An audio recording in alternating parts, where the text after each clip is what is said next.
Programang ito ay rated SPG. Striktong patnubay at gabay ng magulang ang kailangan. Maaaring may masiselang tema, lengguwahe, karahasan, sexual, horror o droga na hindi angkop sa mga bata.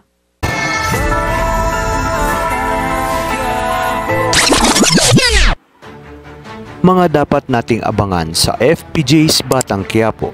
Nakahanap na nga ng pasamantalang matutuluyan sina Primo at ito ay sa dating kinakasama ni Lucio.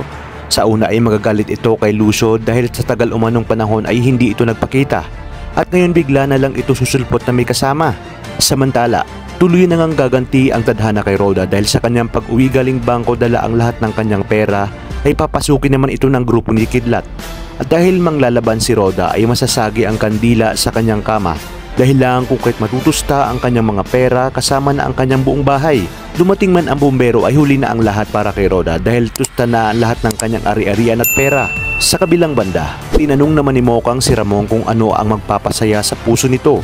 Kung kahit dito sinabi ni Ramon na pamilya, kaya gusto niya na umanong makilala ni Mokang ang kanyang anak. Bago pa man umalis si Bong ay uutusan niya ang ilan sa kanyang kakosa na sa kanyang pagbalik ay dapat patay na nga itong si Tanggol at ang kagrupo nito.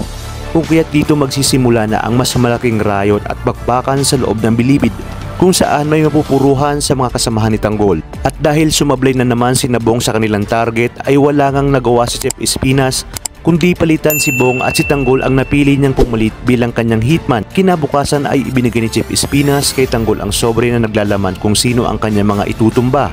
Sinabi ni Espinas kay Tanggol na ngayon ang unang araw ng kanyang misyon at siguraduhin itong papatay niya ang lahat ng pangalan na nasa sobre at babalik ito dahil kung hindi ay alam na umano ni Tanggol ang mangyayari sa kanya.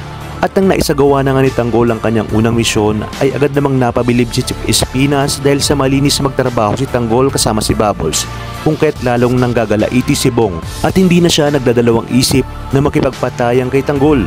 At dahil alam nating magaling si Tanggol sa pagkipagbakbakan lalo't alam niyang buhay niya ang kapalit ay tuluyan na nitong tinapos si Bong kung kaya't siya na ang ituturing na bagong hari ng selda ng bilibid.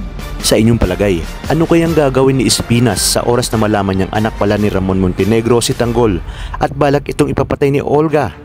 Kaya naman mga kapamilya, kapit lang dahil marami pa tayong dapat abangan dito lang sa pambansang teleserye ng Sambayanan, ang FPJ's Batang Quiapo.